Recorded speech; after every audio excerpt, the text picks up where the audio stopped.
Meu nome é Antônia, tenho 72 anos e hoje vou contar uma história que carrego no peito há décadas. Uma história que me ensinou que algumas escolhas nos assombram para sempre e que o preço da traição pode ser muito maior do que imaginamos. Preparem o coração, porque o que vocês vão ouvir vai mexer com vocês de uma forma que talvez nunca esperaram. Era 1987, eu tinha apenas 28 anos e acreditava que sabia tudo sobre amor, sobre vida, sobre o que merecia. Como eu estava enganada. Naquela época, eu me chamava Antônia Beatriz dos Santos. Era casada com o João Carlos há 6 anos e tínhamos 2 filhos pequenos, o Marcos de 4 anos e a Luciana de apenas 2 aninhos. João trabalhava como técnico em eletrônica numa empresa grande aqui de São Paulo, ganhava bem. Era um homem dedicado, daqueles que chegava em casa todo dia no mesmo horário, beijava minha testa e perguntava como tinha sido meu dia. Mas eu, na minha imaturidade, achava aquilo tudo muito monótono, muito previsível. Vocês precisam entender como era a vida de uma mulher casada nos anos 80. Eu ficava em casa cuidando das crianças, fazendo as tarefas domésticas, esperando o marido chegar do trabalho.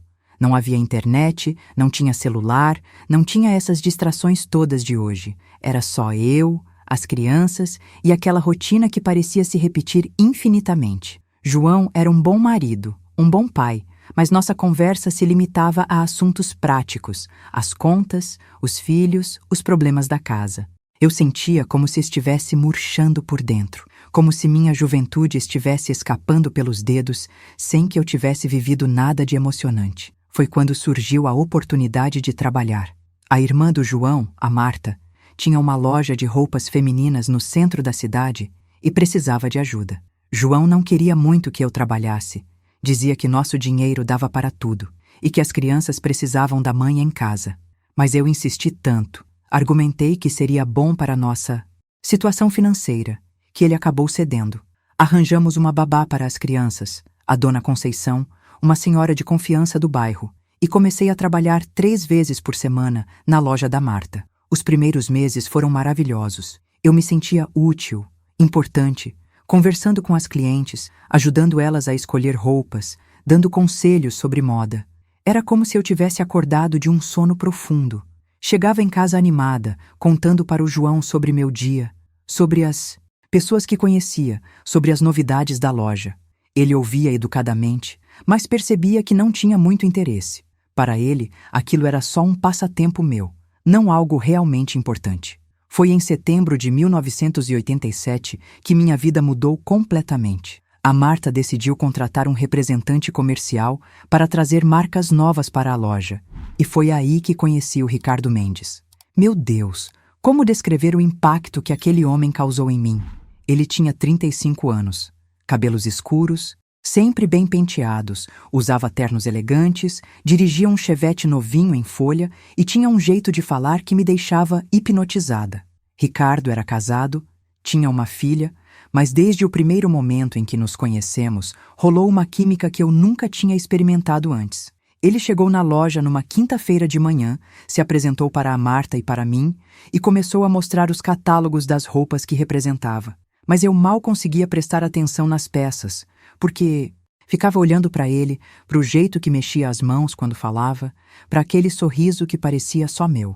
Quando ele perguntou minha opinião sobre uma coleção de vestidos, eu me senti importante, valorizada, como se minha opinião realmente importasse. João nunca me perguntava o que eu pensava sobre nada além de questões domésticas. Depois daquela primeira visita, Ricardo começou a aparecer na loja com mais frequência, sempre com desculpa profissional, claro, mas eu percebia que ele ficava mais tempo do que o necessário, inventava assuntos para conversar comigo. Ele elogiava meu jeito de atender as clientes, dizia que eu tinha um dom natural para vendas, que deveria pensar em ter meu próprio negócio. Palavras que João nunca disse, sonhos que João nunca alimentou em mim.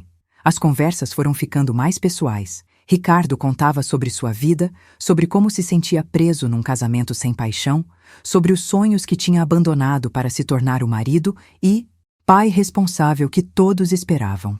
Eu me identificava tanto com aquilo que chegava a doer no peito. Contei para ele sobre minha sensação de estar desperdiçando minha vida, sobre como me sentia invisível dentro da minha própria casa, sobre a solidão que sentia, mesmo estando rodeada pela família.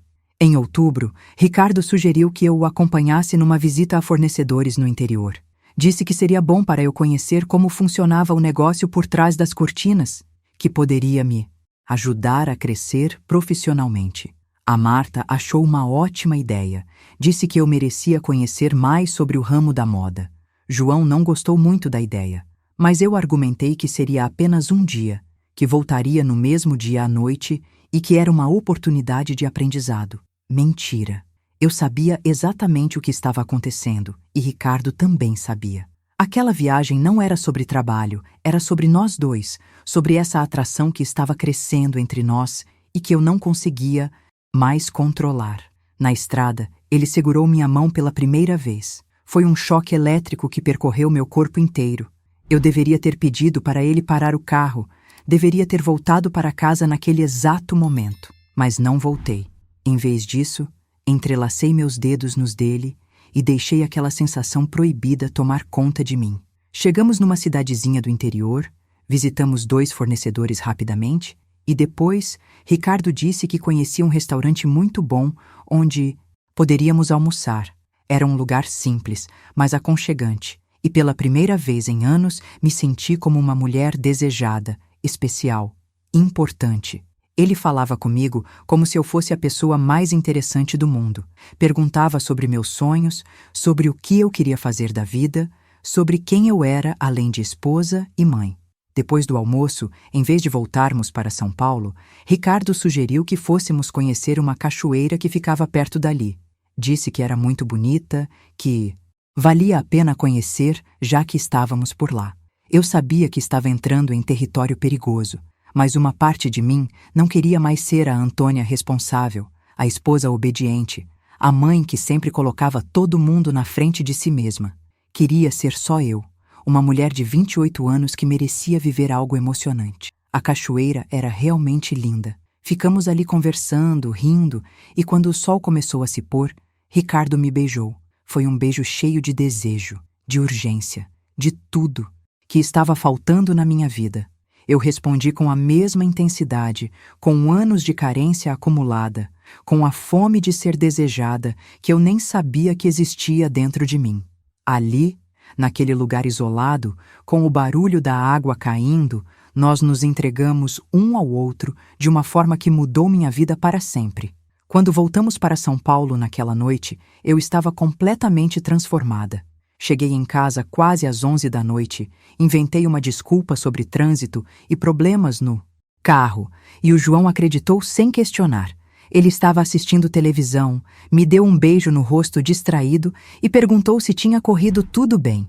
Respondi que sim, fui tomar banho e fiquei debaixo do chuveiro chorando, não de arrependimento, mas de uma mistura confusa de culpa e euforia que eu não conseguia entender. Nos dias seguintes, Ricardo não apareceu na loja, e eu fiquei desesperada pensando que ele tinha se arrependido, que aquilo tinha sido só um momento de loucura para ele. Eu mal conseguia me concentrar no trabalho, inventava desculpas para a Marta sobre por que eu estava distraída, e em casa tentava fingir normalidade, mas o João começou a perceber que alguma coisa estava diferente. Ele comentou que eu parecia mais animada, mais elétrica, e até elogiou dizendo que o trabalho estava me fazendo bem, se ele soubesse a verdade. Uma semana depois, Ricardo apareceu na loja com um buquê de flores pequeno, discreto, dizendo que era para agradecer minha ajuda na viagem. A Marta achou um gesto muito gentil, mas eu sabia que aquelas flores significavam muito mais. Quando ela saiu para almoçar, Ricardo me disse que não conseguia parar de pensar em mim, que aquele dia na cachoeira tinha sido o mais especial da vida dele há anos. Disse que sabia que estávamos brincando com fogo, mas que não conseguia ficar longe de mim. Começamos a nos encontrar escondidos. Ele inventava compromissos de trabalho em bairros distantes e me buscava na loja, dizendo para a Marta que precisava da minha opinião sobre uma coleção nova. Íamos para lugares onde ninguém nos conhecia, pequenos restaurantes nos bairros da periferia, onde podíamos conversar e nos tocar sem medo de ser descobertos. Cada encontro era como uma droga. Eu ficava viciada naquela sensação de ser especial para alguém, de ser desejada, de ter segredos e emoções que eram só meus. Ricardo me contava sobre sua vida, sobre como sua esposa, a Sílvia, tinha se tornado fria. Depois que a filha nasceu, sobre como eles mal conversavam além de assuntos práticos. Era exatamente o que eu vivia com o João, e isso nos aproximava ainda mais. Nós nos entendíamos, compartilhávamos a mesma frustração, a mesma sede de algo mais intenso na vida. Ele dizia que eu o fazia se sentir vivo de novo, que tinha esquecido como era ser feliz até me conhecer. Em novembro, nossa relação foi ficando mais arriscada. Ricardo alugou um pequeno apartamento numa rua discreta do bairro da Liberdade. Disse que era para guardar as mercadorias que trazia dos fornecedores, mas na verdade era nosso esconderijo. Começamos a nos encontrar lá 2 vezes por semana, sempre nos dias em que eu trabalhava na loja. Eu inventava que ia fazer compras para a casa depois do trabalho ou que ia visitar uma amiga, e o João nunca desconfiou. Naquele apartamento, eu descobri uma versão de mim mesma que não conhecia. Com Ricardo, eu era sensual, divertida, interessante. Ele me fala sobre política, sobre música, sobre filmes, coisas que o João nunca quis discutir comigo. Ricardo me tratava como uma igual, como alguém cuja opinião importava, cujos pensamentos eram valiosos. Com ele, eu não era só a mãe do Marcos e da Luciana, ou a esposa do João. Eu era a Antônia, uma mulher completa, com desejos e sonhos próprios. As mentiras foram ficando mais elaboradas. Eu inventava compromissos inexistentes, dizia que tinha que resolver problemas no banco, que precisava levar as crianças no médico, que a Marta precisava de mim na loja em horários extras. João confiava tanto em mim que nunca questionava minhas saídas. Na verdade, ele parecia até satisfeito de ter mais tempo para assistir televisão e descansar depois do trabalho, sem ter que se preocupar em me entreter. Em dezembro, perto do Natal, Ricardo disse que queria me dar um presente especial. Era uma corrente de ouro delicada, com um pequeno coração. Não era nada muito caro, mas para mim, significava que eu era importante para ele, que não era só uma aventura passageira. Eu usava a corrente escondida debaixo da blusa, e toda vez que a tocava, lembrava dos momentos que passávamos juntos. João nunca notou a joia nova, mesmo quando eu esquecia e ela aparecia por cima da roupa. Foi nessa época que as coisas começaram a ficar mais complicadas em casa. As crianças estavam maiores, mais espertas, e começaram a fazer perguntas sobre por que eu saía tanto, por que chegava tarde, algumas vezes. O Marcos, especialmente, era muito observador e começou a reclamar que eu não brincava mais com ele como antes. Isso me deixava com uma culpa terrível, mas ao mesmo tempo eu me sentia presa entre 2 mundos: o mundo seguro, mas sem graça da minha família, e o mundo emocionante, mas perigoso que eu vivia com Ricardo. O João também começou a mudar. Ele, que sempre foi muito tranquilo e confiante, começou a fazer comentários sobre como eu estava diferente. Dizia que eu parecia mais arrumada, que estava usando perfumes novos, que meu jeito de falar tinha mudado. Uma vez ele até comentou, meio brincando, meio sério, que parecia que eu estava namorando. Eu ri e disse que ele estava imaginando coisas, mas meu coração disparou de medo.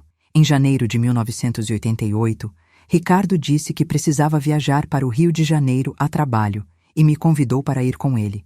Seria nosso primeiro fim de semana juntos, longe de São Paulo, longe dos olhares conhecidos, longe das responsabilidades. Eu sabia que era loucura, que estava arriscando tudo, mas a tentação era muito forte. Inventei para o João que ia visitar minha prima que morava em Santos, que ela estava passando por problemas familiares e precisava de apoio. Deixei as crianças com ele e parti para a maior aventura e maior erro da minha vida. No Rio, Ricardo me tratou como uma rainha. Ficamos num hotel em Copacabana, passeamos pela cidade, fomos a restaurantes que eu só conhecia da televisão. Pela primeira vez, me senti como uma mulher sofisticada, interessante, digna de ser cortejada. Ricardo me apresentava para os conhecidos dele como sua consultora de moda, e eu me sentia importante, valorizada profissionalmente. Passamos 2 dias mágicos, 2 dias em que eu me esqueci completamente da minha vida real, das minhas responsabilidades, das consequências que isso tudo poderia ter. Mas toda fantasia tem fim, e quando voltamos para São Paulo, a realidade me atingiu como um soco no estômago. O João estava me esperando no aeroporto. Eu tinha dito que voltaria de Santos de ônibus. E quando me viu descendo do avião com Ricardo, o mundo desabou. Não havia como explicar. Não havia desculpa que pudesse inventar. O olhar de decepção e raiva nos olhos do meu marido me fez perceber pela primeira vez a gravidade do que eu estava fazendo. O silêncio no carro durante o caminho de casa foi ensurdecedor. João dirigia com as mãos apertadas no volante, os olhos fixos na estrada, e eu podia sentir a raiva dele preenchendo todo o espaço entre nós. As crianças tinham ficado com a mãe dele, então éramos só nós dois naquele ambiente carregado de tensão. Tentei começar uma explicação várias vezes, mas as palavras morriam na minha garganta. O que eu poderia dizer? Que era trabalho? Ele tinha visto Ricardo me dar um beijo de despedida antes de nos separarmos no aeroporto. Que era só uma amizade. Nenhum amigo leva uma mulher casada para passar o fim de semana no Rio de Janeiro. Quando chegamos em casa, João finalmente explodiu. Não foi um grito histérico, foi pior que isso. Foi uma fúria fria, calculada, que me apavorou mais do que qualquer escândalo. Ele disse que há meses vinha notando mudanças em mim, que tinha tentado ignorar os sinais porque confiava em mim, porque acreditava que nossa família significava alguma coisa para mim. Perguntou quanto tempo isso estava acontecendo, se eu tinha tido relações com Ricardo, se eu amava ele. E o pior, perguntou se as crianças eram realmente filhas dele. Aquela pergunta me partiu ao meio. Ver o João, que sempre foi um pai tão dedicado, questionando se os filhos que ele criou com tanto carinho eram realmente seus, me fez perceber o tamanho da destruição que eu tinha causado. Chorei como nunca tinha chorado na vida. Implorei perdão. Jurei que as crianças eram dele, que eu nunca duvidaria disso. Mas as palavras não conseguiam apagar aquele olhar de desconfiança que se instalou nos olhos do meu marido. João exigiu que eu contasse tudo, desde o primeiro encontro com Ricardo até aquela viagem ao Rio. Queria saber cada detalhe, cada mentira que eu tinha contado, cada vez que tinha escolhido estar com Ricardo, em vez de estar com a família. Foi uma confissão brutal, humilhante, que durou a madrugada inteira. A cada revelação, eu via um pedacinho do amor que João sentia por mim morrer em seus olhos. Era como assistir um funeral em câmera lenta, o funeral do meu casamento. No dia seguinte, João disse que precisava de um tempo para pensar. Pegou algumas roupas e foi ficar na casa da mãe dele, levando as crianças junto. Disse que não queria que elas vissem a gente brigando, que não queria que elas sofressem as consequências dos meus erros. Fiquei sozinha naquela casa, que de repente parecia um cemitério, rodeada pelos fantasmas do que eu tinha destruído. Ricardo ligou várias vezes naqueles primeiros dias, preocupado com o que tinha acontecido. Quando contei que João tinha descoberto tudo, ele ficou desesperado. Disse que ia conversar com a esposa dele, que talvez fosse a hora de assumirmos nossa relação publicamente, de deixarmos nossos cônjuges e ficarmos juntos. Mas eu já não tinha mais certeza de nada. Vendo meus filhos só nos finais de semana, vendo o sofrimento no olhar do João, comecei a questionar se aquilo tudo valia a pena. A Marta, que era cunhada do João antes de ser minha patroa, me demitiu imediatamente quando soube do escândalo. Disse que não podia mais confiar em mim, que eu tinha usado o trabalho na loja como fachada para meu caso extraconjugal. Perdi o emprego que tanto me dava prazer, perdi a independência financeira, perdi a sensação de ser útil e capaz. Voltei a ser dependente do João, mesmo separada dele, porque era dele que vinha o dinheiro para as despesas da casa e das crianças. As semanas se arrastavam e João não dava sinais de querer voltar. Ele vinha buscar algumas roupas quando eu não estava em casa, conversava comigo só sobre assuntos relacionados às crianças. Quando tentava puxar outros assuntos, quando implorava uma chance de conversar sobre nós, ele dizia que ainda não estava pronto, que precisava de mais tempo para processar tudo o que tinha acontecido. Ricardo começou a pressionar cada vez mais para que eu assumisse nossa relação. Disse que tinha contado tudo para a Sílvia, que eles iam se separar, que ele queria construir uma vida comigo, mas eu percebia que a paixão intensa que sentia por ele estava diminuindo. Sem o tempero da proibição, sem a emoção do segredo, nossos encontros foram ficando mais tensos, mais cobrados de expectativas sobre o futuro. Eu começava a ver defeitos nele que antes ignorava, pequenas mentiras que ele contava, promessas que não cumpria. Em março de 1988, 3 meses depois da descoberta, João finalmente decidiu voltar para casa. Mas não foi um recomeço romântico como eu esperava. Ele estabeleceu regras rígidas. Eu não poderia mais trabalhar fora, pelo menos por enquanto. Ele controlaria todas as minhas saídas. Eu deveria cortar qualquer contato com Ricardo e com qualquer pessoa relacionada a ele. E teríamos que fazer terapia de casal se quiséssemos que o casamento funcionasse. Aceitei todas as condições sem questionar. Estava desesperada para recuperar minha família, para voltar a ter a vida que eu tinha jogado fora por alguns meses de paixão. Mas as coisas não voltaram ao normal como eu imaginava. João estava diferente, mais fechado, mais desconfiado. Ele checava meus horários constantemente, perguntava com quem eu tinha conversado quando saía para fazer compras, examinava as contas telefônicas procurando números estranhos. A terapia de casal foi uma experiência dolorosa. A psicóloga nos fazia reviver cada momento da traição, analisar cada sentimento, cada motivação. João expressava sua dor de uma forma que me fazia sentir a pior pessoa do mundo. Dizia que se sentia traído não só como marido, mas como pessoa, que não sabia mais em quem confiar se não podia confiar na própria esposa. E eu não tinha muito o que dizer, além de pedidos de perdão que pareciam cada vez mais vazios. Ricardo não desistiu fácil. Mesmo depois que prometi para João que cortaria todo o contato com ele continuava aparecendo em lugares onde sabia que eu ia estar. No supermercado, na farmácia, na escola das crianças.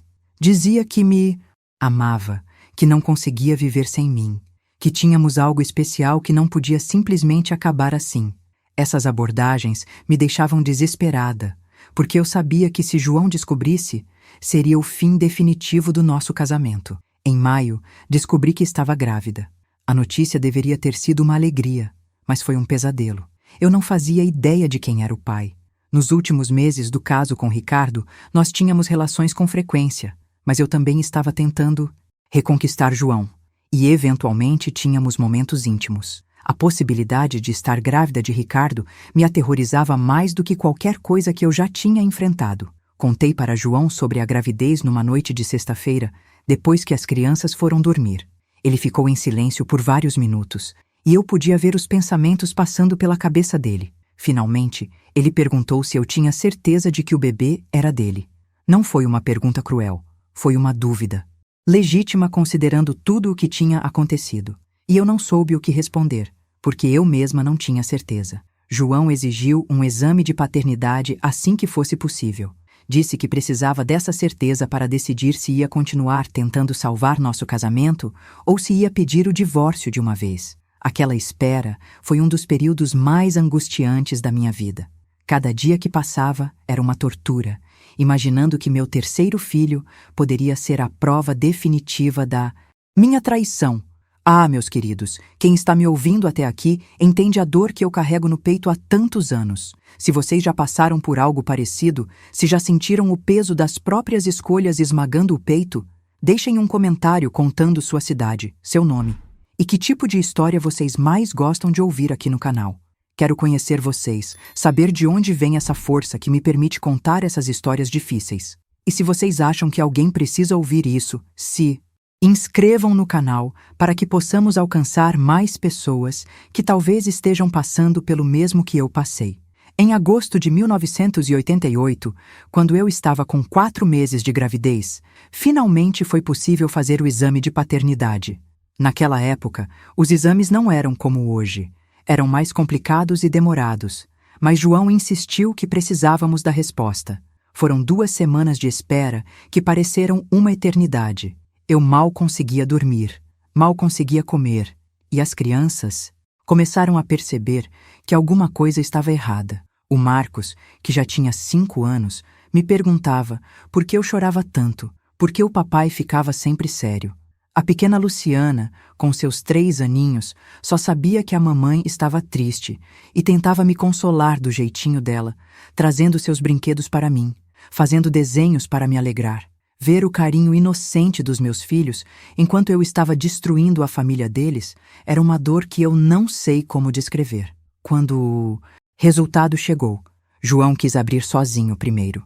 Lembro que ele ficou parado na cozinha, segurando aquele envelope, respirando fundo antes de rasgar. Eu estava na sala, fingindo dobrar roupas das crianças, mas meu coração estava batendo tão forte que eu achava que ia sair pela boca. Quando ouvi o silêncio dele se prolongar, soube que o resultado não era o que esperávamos. João entrou na sala com o papel na mão e os olhos cheios de lágrimas. Disse apenas: "Não é meu." 2 palavrinhas que destruíram completamente o que restava do nosso casamento. Eu desabei no chão, não de alívio por ter a resposta, mas de desespero por saber que tinha perdido tudo definitivamente. João saiu de casa naquele mesmo dia e nunca mais voltou para morar conosco. O divórcio foi rápido e cruel. João não queria nada da casa, não queria dividir bens, só queria a guarda das 2 crianças e queria que eu desaparecesse da vida dele. Mas as leis da época ainda favoreciam as mães. Então consegui ficar com as crianças, embora João tivesse direito de visitação amplo. Ele se mudou para um apartamento pequeno, mas confortável, perto do trabalho, e começou uma vida nova longe de mim. Ricardo, quando soube que o bebê era dele, teve uma reação que me surpreendeu. Em vez da alegria que eu esperava, ele entrou em pânico. Disse que não estava preparado para assumir outro filho, que já tinha problemas demais com o divórcio da Sílvia, que precisava de tempo para organizar sua vida. Foi aí que percebi que o homem por quem eu destruí minha família não passava de um covarde egoísta que só pensava em si mesmo. A gravidez foi terrível. Além de todo o estresse emocional, eu desenvolvi pressão alta e tive que ficar de repouso nos últimos 3 meses, sem o João para me ajudar, sem trabalho, dependendo apenas da pensão alimentícia que mal dava para as despesas básicas. Eu me senti mais sozinha do que nunca. Minha mãe, que morava em Minas Gerais, veio ficar comigo nas últimas semanas, mas ela não escondia a decepção que sentia por mim. Em dezembro de 1988, nasceu minha 3ª filha, a Beatriz. Uma menininha linda, de olhos claros como os do Ricardo, que não tinha culpa nenhuma da confusão que os adultos tinham feito de suas vidas. Olhando para ela nos meus braços, eu senti um amor imenso, mas também uma tristeza profunda, porque sabia que ela cresceria em uma família quebrada por causa das minhas escolhas. João foi conhecer a Beatriz quando ela tinha 1 semana de vida.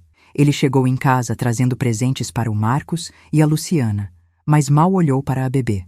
Quando perguntei se ele queria segurar a irmãzinha deles, ele balançou a cabeça e disse que aquela criança não era responsabilidade dele. Foi um momento doloroso, ver o homem que sempre foi tão carinhoso com as crianças rejeitando uma bebê inocente. Ricardo apareceu no hospital quando a Beatriz nasceu, trouxe flores e disse que ela era linda, que se parecia com ele.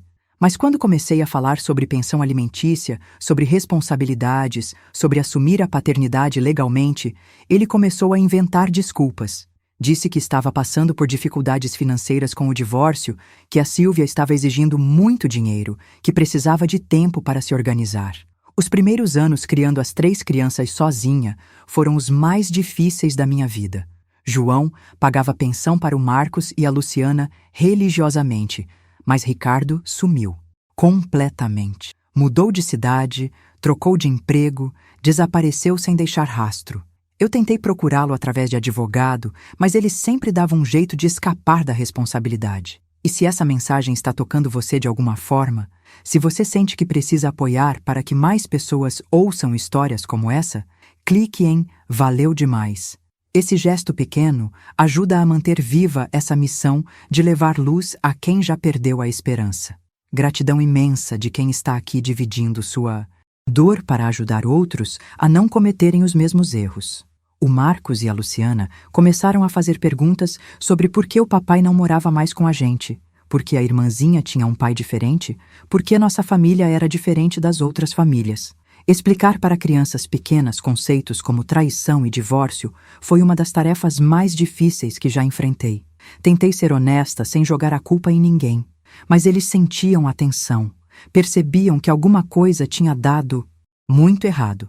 João se casou de novo em 1991, 3 anos depois do nosso divórcio. A nova esposa dele, a Marina, Era uma mulher simples, trabalhadeira, que nunca havia se casado antes e tratava o Marcos e a Luciana como se fossem filhos dela.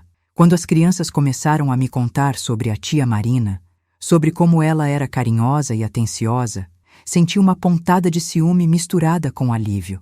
Ciúme porque João tinha encontrado a felicidade que não conseguiu ter comigo, e alívio porque meus filhos estavam sendo bem tratados. As visitas das crianças à casa do pai foram se tornando mais frequentes. João havia se mudado para uma casa maior depois que se casou com a Marina. E lá elas tinham seus próprios quartos, brinquedos novos, uma rotina organizada e cheia de carinho. Quando voltavam para minha casa, eu percebia a diferença. Na casa do pai, tudo funcionava perfeitamente. Na minha casa, sempre faltava alguma coisa, sempre havia algum problema para resolver. Em 1992, quando a Beatriz já estava com 4 anos, João me procurou para uma conversa séria. Disse que ele e a Marina estavam pensando em pedir a guarda definitiva do Marcos e da Luciana.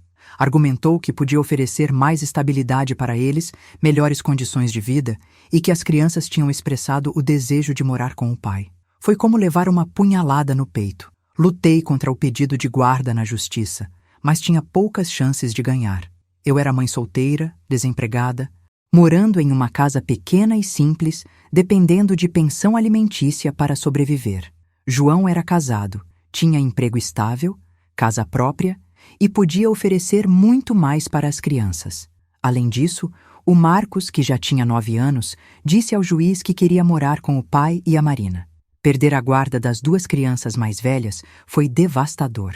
De repente, minha casa ficou vazia e silenciosa, com apenas eu e a pequena Beatriz. O Marcos e a Luciana passaram a me visitar nos finais de semana, mas eu sentia que estava perdendo eles aos poucos. Eles começaram a chamar a Marina de mãe, começaram a contar sobre a escola nova, os amigos novos, a vida nova que não me incluía.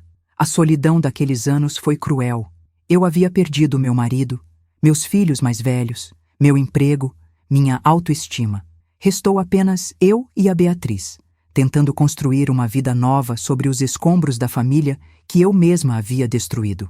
Muitas noites eu ficava acordada, pensando em como teria sido diferente se eu nunca tivesse conhecido o Ricardo, se eu tivesse valorizado o que tinha em casa, em vez de procurar emoção fora do casamento. Em 1994, quando a Beatriz fez 6 anos, consegui um emprego como vendedora numa loja de calçados no centro da cidade. O salário era baixo, mas era melhor do que viver só da pensão alimentícia, e eu precisava desesperadamente recuperar minha independência e dignidade. A dona da loja, Dona Marlene, era uma senhora viúva que se compadeceu da minha situação e me deu uma chance mesmo eu não tendo experiência recente no mercado de trabalho. Trabalhar de novo foi como voltar a respirar. Claro que era difícil conciliar o trabalho com os cuidados da Beatriz, mas ela já estava na escola de manhã. Então eu trabalhava das 2 às 8 da tarde. À noite, ficávamos juntas fazendo lição de casa, assistindo televisão. E aos poucos, fui criando uma rotina nova para nós duas. A Beatriz era uma criança questionadora. Conforme foi crescendo, começou a perguntar sobre o pai, sobre por que ele não vivia com a gente, por que não a visitava como o pai do Marcos e da Luciana fazia. Inventei histórias durante anos. Disse que ele viajava muito a trabalho, que morava longe, que um dia ela o conheceria. Mas criança não é boba, e ela percebia que havia alguma coisa estranha nessa história. O Marcos e a Luciana cresceram na casa do João e da Marina como se fossem uma família normal. Eles me visitavam religiosamente nos finais de semana, mas eu sentia que estava me tornando mais uma tia distante do que uma mãe de verdade. Eles contavam sobre as férias que faziam, os passeios, as festas de aniversário elaboradas que a Marina organizava, e eu fingia estar feliz por eles, mas por dentro morria de inveja e arrependimento. Em 1996, quando eu estava com 37 anos, conheci o Getúlio. Ele era cliente da loja, um homem divorciado de 42 anos que trabalhava como motorista de caminhão. Não era rico, não era bonito como o Ricardo, mas era honesto, trabalhador, e tratava tanto a mim quanto a Beatriz com carinho genuíno. Começamos a namorar devagar, com cuidado, porque eu estava apavorada de cometer os mesmos erros do passado. Getúlio sabia da minha história desde o início. Contei tudo para ele. O casamento com João, o caso com Ricardo, as consequências devastadoras das minhas escolhas. Esperava que ele saísse correndo, mas ele disse que o passado era passado, que o que importava era quem eu era no presente. Pela primeira vez em anos, senti que alguém me aceitava completamente, com todos os meus erros e arrependimentos. Nos casamos em 1998, numa cerimônia simples na igreja do bairro. A Beatriz, então com 10 anos, foi nossa daminha, radiante de felicidade por finalmente ter uma família completa. O Marcos e a Luciana vieram à cerimônia, trazidos pelo João e pela Marina, que demonstraram uma educação admirável ao participar desse momento importante da minha vida. Getúlio adotou a Beatriz legalmente logo depois do nosso casamento. Ele disse que queria que ela tivesse o direito de usar o sobrenome dele, de se sentir parte da família de verdade. Foi um dos gestos mais bonitos que alguém já fez por mim.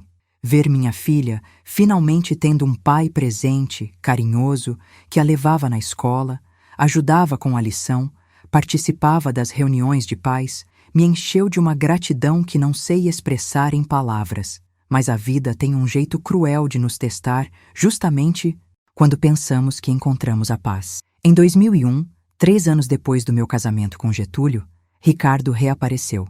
Ele me procurou na loja, depois de 13 anos sem dar notícias, dizendo que havia mudado, que queria conhecer a filha, que sentia falta de mim. Ver Ricardo de novo foi um choque.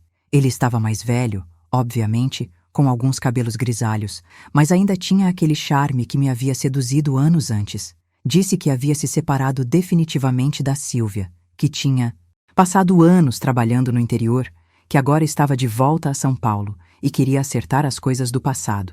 Contei para Getúlio sobre o reaparecimento do Ricardo naquela mesma noite. Meu marido ficou preocupado, mas disse que confiava em mim, que sabia que eu não cometeria os mesmos erros novamente. Mas eu sentia uma inquietação crescendo dentro de mim, uma curiosidade perigosa sobre o que Ricardo queria, sobre como seria revê-lo sem as complicações do passado. Ricardo começou a aparecer com frequência na loja, sempre inventando desculpas para conversar comigo. Dizia que queria conhecer a Beatriz, que tinha direito como pai, que havia mudado e estava pronto para assumir suas responsabilidades. Parte de mim queria acreditar nele, queria que minha filha conhecesse seu pai biológico, mas outra parte desconfiava das verdadeiras intenções dele. A Beatriz, que já tinha 13 anos, começou a fazer perguntas mais diretas sobre o pai. Ela havia percebido que havia alguma coisa diferente acontecendo, e sua adolescência precoce a tornava mais esperta e observadora. Um dia, ela me perguntou diretamente se o Getúlio era seu pai biológico, e eu não consegui mais mentir. Contar a verdade para a Beatriz foi uma das conversas mais difíceis da minha vida. Ela chorou, ficou confusa, me fez perguntas que eu não sabia como responder. Por que o pai dela nunca havia procurado por ela? Por que eu tinha mentido durante todos esses anos? Ela ficou revoltada comigo e com Ricardo e disse que não queria conhecê-lo, que o Getúlio era o único pai que ela reconhecia. Mas Ricardo insistiu. Disse que ia entrar com um pedido na justiça para ter direito de visita, que queria fazer parte da vida da filha, quisesse ela ou não. Aquilo me deixou desesperada, porque eu sabia que ele tinha direitos legais, mas também sabia que sua chegada só ia causar confusão na vida da Beatriz, que estava finalmente estável e feliz. O processo judicial foi desgastante. Ricardo contratou um advogado e argumentou que havia sido impedido de conviver com a filha, que eu havia sumido e tornado impossível o contato. Era mentira, obviamente, porque ele havia desaparecido por vontade própria, mas como não tínhamos documentos que provassem isso, ficou difícil rebater seus argumentos. Durante esse período, comecei a perceber que Ricardo tinha segundas intenções. Ele não demonstrava interesse genuíno pela Beatriz como pessoa, não perguntava sobre seus gostos, seus sonhos, sua personalidade. Parecia mais interessado em me reconquistar, em recuperar alguma coisa que achava que tinha perdido. Suas visitas à loja se tornaram mais frequentes e mais íntimas, e ele começou a fazer comentários sobre como eu estava bonita, sobre como sentia falta do que tínhamos vivido. Getúlio percebeu a mudança no meu comportamento. Eu estava tensa, irritada, distraída, e ele sabia que tinha a ver com o retorno do Ricardo. Uma noite, ele me perguntou diretamente se eu ainda sentia alguma coisa pelo pai da Beatriz. A pergunta me pegou desprevenida, e minha hesitação em responder disse tudo o que ele precisava saber. A verdade era que eu não sabia mais o que sentia. Ver Ricardo de novo havia despertado memórias que eu achava que tinha enterrado para sempre. Não era amor, eu tinha certeza disso, mas era uma curiosidade mórbida, uma atração perigosa pela possibilidade de reviver emoções intensas que eu não experimentava há anos. Meu casamento com Getúlio era estável, seguro, carinhoso, mas também era previsível, sem sobressaltos. Em agosto de 2002, o juiz determinou que Ricardo teria direito a visitas supervisionadas com a Beatriz. Ela reagiu mal à decisão. Disse que não queria conhecer um estranho que apareceu do nada querendo ser seu pai. Mas não tínhamos escolha.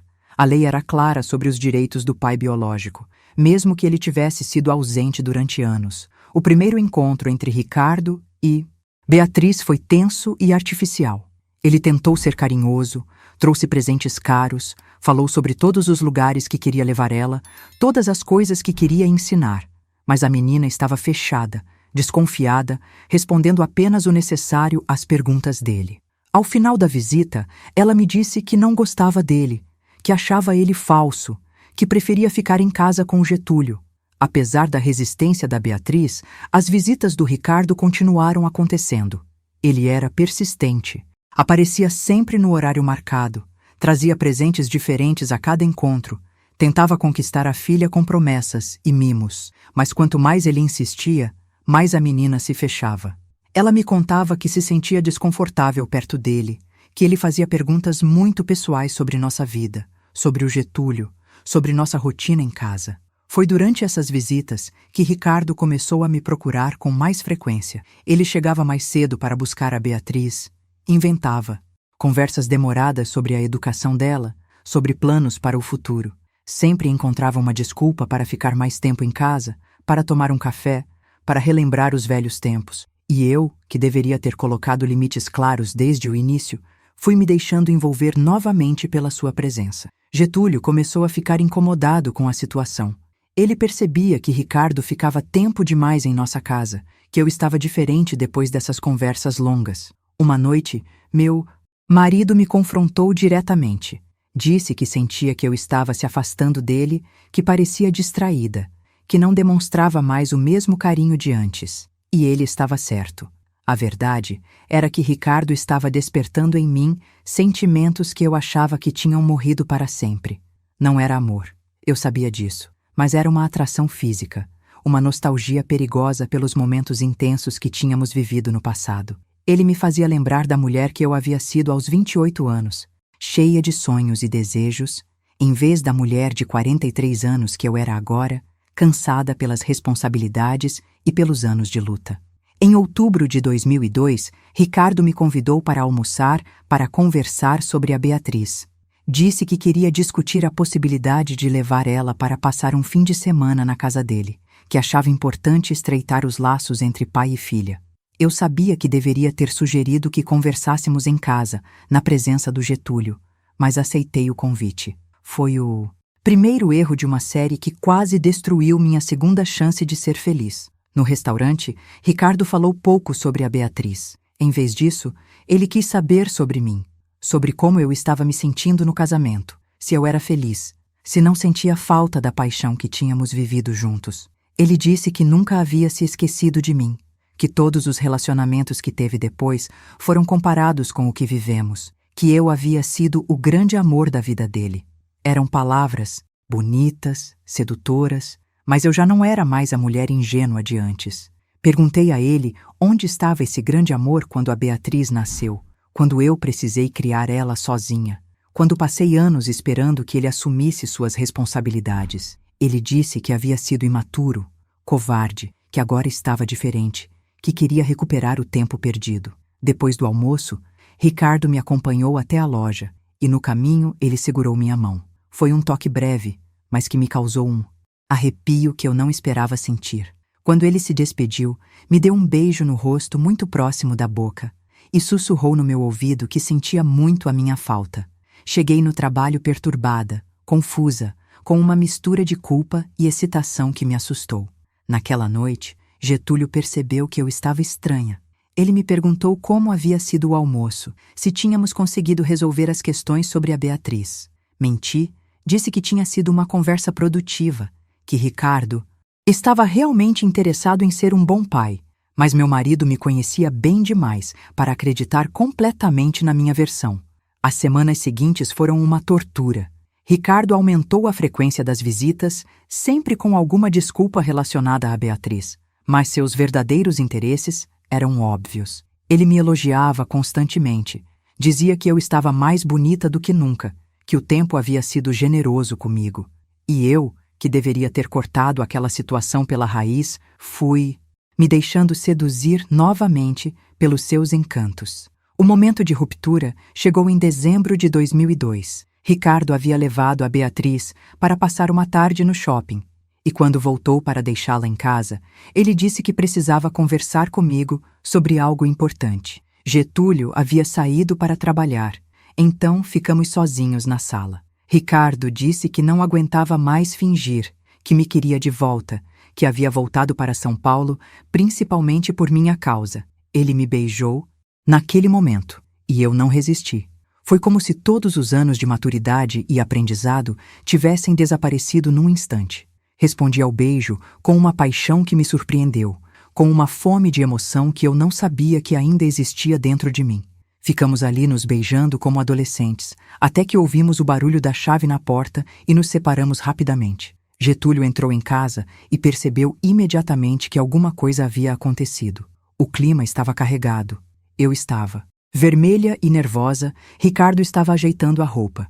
Meu marido cumprimentou Ricardo educadamente, mas seus olhos eram de desconfiança total. Depois que Ricardo saiu, Getúlio me perguntou diretamente o que tinha acontecido, e eu não consegui mentir. A confissão foi devastadora para Getúlio. Ele que havia me acolhido com todos os meus erros do passado, que havia adotado minha filha como se fosse sua, que havia me dado uma segunda chance de ser feliz, descobriu que eu estava repetindo os mesmos padrões destrutivos de antes. Ele não gritou, não fez escândalo, mas a dor nos olhos dele era insuportável. Naquela noite, dormimos em quartos separados pela primeira vez desde que nos casamos. No dia seguinte, Getúlio disse que precisava de um tempo para pensar, que ia ficar na casa de um irmão por alguns dias. Ele levou apenas algumas roupas e me disse que quando voltasse, queria encontrar uma decisão tomada. Ou eu cortava definitivamente qualquer contato pessoal com Ricardo, ou nosso casamento havia acabado. A Beatriz, que na época tinha 14 anos, percebeu a tensão em casa e começou a fazer perguntas. Ela era esperta e logo conectou a situação com as visitas do pai biológico. Numa conversa dolorosa, ela me disse que se eu escolhesse Ricardo em vez do Getúlio, ela nunca me perdoaria. Disse que o Getúlio era o único pai que ela reconhecia, que Ricardo era apenas um estranho inconveniente que havia aparecido para atrapalhar nossa família. Gente, querida que está me acompanhando nessa jornada dolorosa, sei que muitos de vocês podem estar passando por situações parecidas ou conhecem alguém que está enfrentando essas tentações perigosas. Me contem nos comentários. Vocês são de que cidade? Qual o nome de vocês? E que tipo de história vocês mais gostam de ouvir aqui? Quero saber se essas experiências que divido com vocês estão ajudando de alguma forma. Por favor, se inscrevam no canal para que possamos alcançar mais pessoas que precisam ouvir essas lições de vida. Durante a semana em que Getúlio esteve fora, Ricardo apareceu em casa várias vezes. Ele disse que sabia que meu casamento estava em crise, que essa era a nossa chance de ficarmos juntos definitivamente, que ele estava pronto para assumir tanto a mim quanto a Beatriz. Mas quando eu olhava para minha filha, via o desprezo nos olhos dela sempre que o nome do Ricardo era mencionado. Foi nesse período que tomei uma das decisões mais importantes da minha vida. Percebi que estava repetindo exatamente os mesmos erros de 15 anos antes, colocando uma paixão momentânea acima do bem-estar da minha família, escolhendo a emoção em vez da razão, arriscando destruir uma vida estável por causa de sentimentos confusos e destrutivos. Quando Getúlio voltou para casa uma semana depois, me encontrou com uma resolução firme. Disse a ele que havia cortado qualquer contato pessoal com Ricardo, que as visitas a Beatriz aconteceriam apenas nos locais e horários determinados pelo juiz, e que eu não participaria mais de nenhuma conversa ou encontro com ele fora dessas situações formais. Getúlio quis acreditar em mim, mas a confiança havia sido abalada. Ele disse que precisávamos fazer terapia de casal se quiséssemos salvar nosso casamento, que ele não passaria pelo mesmo que o João havia passado anos antes. Aceitei todas as condições dele, porque finalmente havia entendido o valor do que eu tinha em casa. A terapia de casal com Getúlio foi diferente da que eu havia feito com João anos antes. Desta vez, eu estava genuinamente comprometida em salvar meu casamento, não apenas tentando escapar das consequências dos meus atos. O terapeuta, Dr. Marcelo, nos ajudou a entender os padrões que eu repetia. Essa necessidade doentia de buscar emoção fora de casa sempre que a vida ficava muito estável. Durante as sessões, descobri coisas sobre mim mesma que nunca havia percebido. O Dr. Marcelo explicou que algumas pessoas têm dificuldade de lidar com a felicidade tranquila, que confundem estabilidade com tédio, que sabotam relacionamentos saudáveis porque estão viciadas no drama e na intensidade emocional. Era exatamente o que eu fazia. Sempre que encontrava paz, eu criava tempestades. Getúlio, durante esse processo, mostrou uma maturidade e uma paciência que me impressionaram. Ele disse que me amava o suficiente para lutar pelo nosso casamento, mas que não passaria pelo que o João havia passado.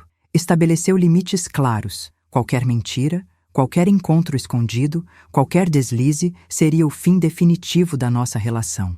Não haveria uma terceira chance. Ricardo não desistiu facilmente. Quando percebeu que eu estava evitando qualquer contato pessoal com ele, começou a usar a Beatriz como desculpa para me procurar. Ligava dizendo que a menina havia contado alguma coisa preocupante, que precisava conversar urgentemente comigo sobre o comportamento dela. Mas eu havia aprendido a reconhecer suas manipulações. A Beatriz, por sua vez, estava cada vez mais revoltada com as visitas obrigatórias ao pai biológico. Ela chegava em casa irritada depois de cada encontro, reclamando que ele fazia perguntas invasivas sobre nossa família, que tentava convencê-la de que seria melhor morar com ele. A menina era esperta e percebia que Ricardo a estava usando como ferramenta para me alcançar. Em março de 2003, a situação chegou a um ponto insustentável. Beatriz se recusou terminantemente a continuar visitando Ricardo. Disse que preferia enfrentar qualquer consequência legal a ter que passar mais tempo com ele. Ela havia completado 15 anos e, segundo nosso advogado, já tinha idade suficiente para sua opinião ser considerada pelo juiz. Foi quando descobrimos a verdade sobre as verdadeiras intenções do Ricardo. Através de conhecidos em comum, soubemos que ele estava passando por uma situação financeira desesperadora. Havia perdido o emprego, estava com dívidas acumuladas e sua ex-esposa Silvia estava cobrando pensão alimentícia atrasada da filha que tiveram juntos. Ricardo não havia voltado para ser pai da Beatriz ou para me reconquistar por amor. Ele queria uma família pronta para sustentá-lo. Essa descoberta foi libertadora para mim. Finalmente entendi que o homem por quem quase destruí meu segundo casamento era apenas um oportunista desesperado. Não o grande amor que eu havia construído na minha memória. Contei tudo para Getúlio, e pela primeira vez em meses vi um sorriso verdadeiro no rosto do meu marido. Com a ajuda do nosso advogado, conseguimos reverter a decisão judicial sobre as visitas. A Beatriz prestou depoimento contando sobre o desconforto que sentia perto do pai biológico, sobre as perguntas invasivas, sobre a sensação de estar sendo usada. O juiz, considerando a idade da menina e os indícios de que Ricardo tinha motivações questionáveis, suspendeu as visitas até que ele comprovasse ter condições emocionais e financeiras de ser um pai adequado. Ricardo desapareceu novamente da nossa vida depois dessa decisão. Não houve despedidas dramáticas ou declarações de amor eterno. Ele simplesmente sumiu, como havia feito 15 anos antes, provando mais uma vez que sua presença na nossa vida sempre foi motivada por interesses próprios, nunca por amor genuíno. Os meses seguintes foram de reconstrução. Getúlio e eu trabalhamos duro na terapia, aprendendo a nos comunicar melhor, a reconhecer os sinais de alerta que indicavam quando eu estava começando a me sabotar novamente. Ele me ajudou a entender que amor verdadeiro não é apenas paixão e intensidade, mas também companheirismo, confiança e a vontade de construir algo sólido junto. A Beatriz floresceu depois que Ricardo saiu da nossa vida definitivamente. Ela voltou a ser a menina alegre e confiante que sempre havia sido. Focou nos estudos, começou a fazer planos para o futuro. Getúlio continuou sendo o pai que ela escolheu ter, participando de todas as etapas importantes da sua adolescência, com carinho e dedicação. Em 2005, quando a Beatriz fez 17 anos, ela me procurou para uma conversa que mudou nossa relação para sempre.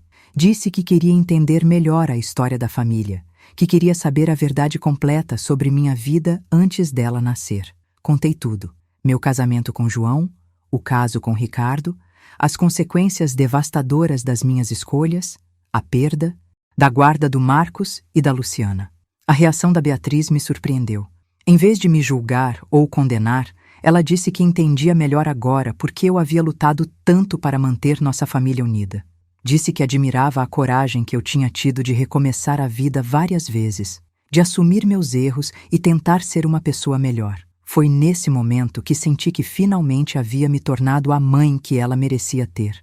O Marcos e a Luciana, que agora eram adultos jovens, começaram a me procurar com mais frequência. Eles haviam sido criados pelo João e pela Marina como filhos únicos, mas nunca perderam o carinho por mim. Quando souberam sobre os problemas que eu havia enfrentado com Ricardo, eles se mostraram protetivos.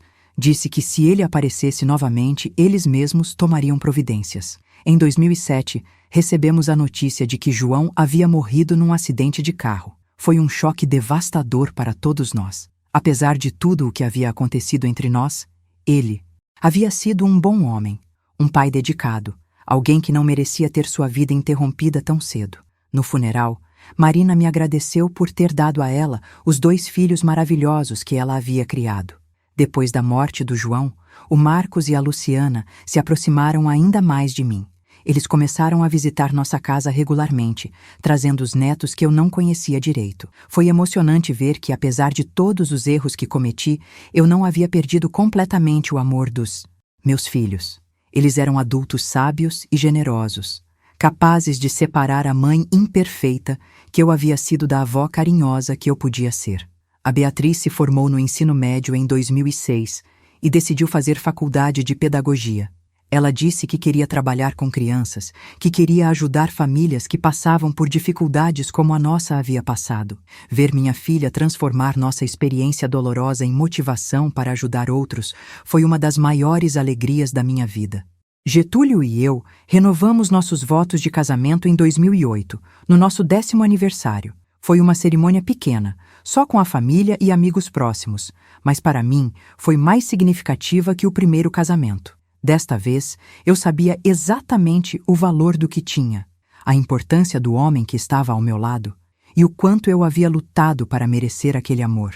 Os anos seguintes trouxeram uma paz que eu nunca havia experimentado antes. Pela primeira vez na vida, aprendi a valorizar a tranquilidade, a encontrar beleza na rotina, a perceber que felicidade não precisa ser dramática para ser real. Getúlio e eu desenvolvemos uma parceria sólida, baseada em confiança mútua e respeito genuíno. Ele continuou trabalhando como motorista de caminhão, e eu fui promovida a gerente da loja de calçados quando Dona Marlene decidiu se aposentar. A Beatriz se formou em pedagogia em 2010 e conseguiu emprego numa escola municipal do bairro. Ver minha filha realizando seus sonhos, construindo uma carreira sólida e ajudando outras famílias através da educação, encheu meu coração de orgulho. Ela estava se tornando a mulher forte e independente que eu sempre quis ser, mas nunca consegui na juventude. Em 2012, quando eu já tinha 53 anos, a Beatriz nos apresentou o namorado, um rapaz chamado Fernando, que trabalhava como enfermeiro num hospital público. Era um homem simples, trabalhador, que tratava minha filha com o respeito e carinho que ela merecia. Vendo-os 2 juntos, percebi que a Beatriz havia aprendido com os meus erros. Ela escolheu um parceiro baseado em valores sólidos, não em paixão passageira. O Marcos se casou em 2013 e me deu meu primeiro neto, o João Pedro, que recebeu o nome do avô em sua homenagem. Segurar aquele bebê nos braços foi como receber uma segunda chance de ser a avó presente que não consegui ser como mãe nos primeiros anos dos meus filhos. Prometi a mim mesma que seria diferente desta vez, que daria a esse netinho todo o amor estável e constante que aprendi a valorizar. A Luciana também constituiu família, casando-se em 2014 com um contador, e me deu uma netinha linda, a Sofia. Ter 2 netos me fez perceber o quanto havia perdido quando escolhi a paixão pelo Ricardo em vez de valorizar a família que já tinha.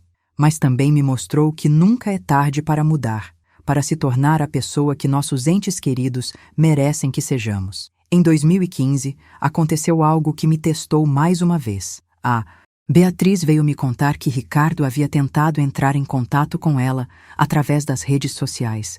Ele mandou mensagens dizendo que sentia muito pela ausência, que queria conhecer a filha que havia abandonado, que estava arrependido dos erros do passado. Minha primeira reação foi de pânico, não pelo Ricardo em si, mas pelo medo de que minha filha se deixasse seduzir pelas palavras dele, como eu havia me deixado tantas vezes. Mas a Beatriz me surpreendeu com sua maturidade. Ela disse que não sentia necessidade nenhuma de conhecer um homem que havia a abandonado 2 vezes, que já tinha um pai maravilhoso no Getúlio e que não estava interessada em drama desnecessário na sua vida. Bloqueou Ricardo em todas as redes sociais e nunca mais tocou no assunto. Naquele momento, soube que havia criado uma filha mais sábia do que eu jamais fui. Getúlio começou a apresentar problemas de saúde em 2016. Foram pequenos sinais no início: cansaço excessivo, falta de ar, dores no peito que ele insistia em ignorar. Quando finalmente o convenci a procurar um médico, descobrimos que ele estava com problemas cardíacos sérios, resultado de anos de trabalho pesado e uma alimentação inadequada na estrada. Cuidar do Getúlio durante sua doença foi uma das experiências mais transformadoras da minha vida. Pela primeira vez, entendi o verdadeiro significado do amor conjugal. Não era a paixão intensa que me cegava, mas a dedicação silenciosa, o cuidado constante, a vontade de fazer qualquer sacrifício pelo bem-estar da pessoa amada. Eram 3 da manhã levantando para dar remédio. Eram consultas médicas que eu nunca perdia. Era segurar a mão dele durante os momentos de dor. Durante esse período, percebi como nossa família havia se tornado sólida. A Beatriz nos visitava todos os dias depois do trabalho, ajudando com os cuidados do pai adotivo. O Marcos e a Luciana se revezavam nos fins de semana para me dar suporte. Até Marina, a segunda esposa do João, aparecia regularmente para ver como estávamos, trazendo comida e oferecendo ajuda prática. Getúlio faleceu em dezembro de 2018, num sábado de manhã, segurando minha mão. Suas últimas palavras foram para me agradecer pelos anos de felicidade que vivemos juntos e para me pedir que continuasse sendo a mulher forte que eu havia me tornado. A dor da perda foi imensa, mas não era a dor desesperada e cheia de culpa que senti quando meu primeiro casamento acabou. Era uma dor limpa, de quem sabe que amou e foi amada verdadeiramente. O funeral do Getúlio foi uma demonstração do tipo de homem que ele havia sido. A igreja ficou lotada. Colegas de trabalho, vizinhos, amigos de décadas, todos querendo se despedir de alguém que havia tocado suas vidas de forma positiva. Vendo toda aquela gente, percebi que meu marido havia deixado um legado de bondade e honestidade que poucos conseguem construir. Nos meses seguintes à morte do Getúlio, passei por um período de luto profundo, mas também de reflexão intensa. Olhando para trás, para os 59 anos de vida que eu tinha na época, conseguia enxergar com clareza o caminho que havia percorrido. Vi a jovem inconsequente que destruiu sua primeira família por paixão, a mulher de meia-idade que quase repetiu os mesmos erros, e, finalmente, a viúva que havia aprendido o valor do amor verdadeiro. A Beatriz se casou com Fernando em 2019. Numa cerimônia linda, onde ela homenageou o Getúlio, dizendo que ele havia sido o exemplo de homem que ela procurava num marido. Dançar com ela na festa, vê-la radiante de felicidade ao lado de um homem que a respeitava e amava de verdade, Foi como receber a confirmação de que, apesar de todos os meus erros, eu havia conseguido criar uma filha sábia. Em 2020, me tornei bisavó quando a Beatriz deu à luz sua primeira filha, Helena. Segurar aquela bebê nos braços, ver 4 gerações da nossa família reunidas, me fez perceber que a vida tem um jeito misterioso de nos dar chances de redenção. Todos os erros que cometi, toda a dor que causei, de alguma forma contribuíram para que eu me tornasse a pessoa que estava sendo naquele momento. Hoje, aos 72 anos, moro sozinha na mesma casa onde vivi com Getúlio. A Beatriz mora perto e me visita quase todos os dias, trazendo a netinha para passar tempo com a bisavó. O Marcos e a Luciana também são presentes, e nossos domingos em família são barulhentos e alegres, cheios de crianças correndo pela casa e histórias sendo contadas. Às vezes, principalmente à noite, fico pensando em como minha vida poderia ter sido diferente se eu tivesse feito escolhas melhores na juventude. Penso no João, que morreu cedo demais, nos anos que perdemos por causa da minha imaturidade. Penso nos primeiros anos da Beatriz, quando ela cresceu sem pai por causa das minhas decisões irresponsáveis. Penso no sofrimento que causei para pessoas que não mereciam passar por aquilo. Mas também penso no Getúlio, no amor paciente que ele me ofereceu quando eu não merecia uma segunda chance. Penso na família unida que conseguimos construir sobre os escombros dos meus erros. Penso nas lições que aprendi e que consegui passar para minha filha, evitando que ela cometesse os mesmos equívocos. A história que contei para vocês hoje não é bonita. É uma história de traição, abandono, consequências devastadoras de escolhas egoístas. Mas também é uma história de redenção, de segundas chances, de como é possível aprender com os próprios erros e se tornar uma pessoa melhor. Se alguém que está me ouvindo estiver passando por tentações parecidas com as que enfrentei, eu imploro, parem para pensar nas consequências. Aquela paixão que parece tão intensa, tão especial, tão única, pode custar muito mais do que vocês imaginam. Pode custar sua família, seus filhos, sua paz de espírito, anos da sua vida que nunca mais voltarão. E se vocês já cometeram erros como os meus, saibam que existe esperança. É possível recomeçar. É possível aprender. É possível se redimir. Não será fácil. Não será rápido. Mas é possível. Eu sou a prova viva de que uma pessoa pode mudar, pode crescer, pode se tornar alguém melhor do que era. Queridos, que me acompanharam até aqui, nessa jornada dolorosa, mas necessária, vocês não sabem como me aquece o coração poder dividir essa experiência com vocês. Se essa história tocou vocês de alguma forma, se acham que pode ajudar outras pessoas que estão passando por situações parecidas, eu peço com todo carinho, se inscrevam no nosso canal, compartilhem essas mensagens, tragam mais pessoas para essa comunidade de apoio e aprendizado mútuo. E vocês, me contem, essa história despertou alguma reflexão? Vocês aprenderam alguma coisa que pode ser útil nas suas próprias vidas? Suas experiências também podem ajudar outras pessoas. Dividam conosco nos comentários suas histórias, suas lições, suas superações. Juntos, somos mais fortes para enfrentar os desafios da vida e para nos tornarmos pessoas melhores a cada dia. Que Deus abençoe cada um de vocês e que essa história sirva não para julgar, mas para ensinar, não para condenar, mas para transformar. Até a próxima conversa, meus queridos.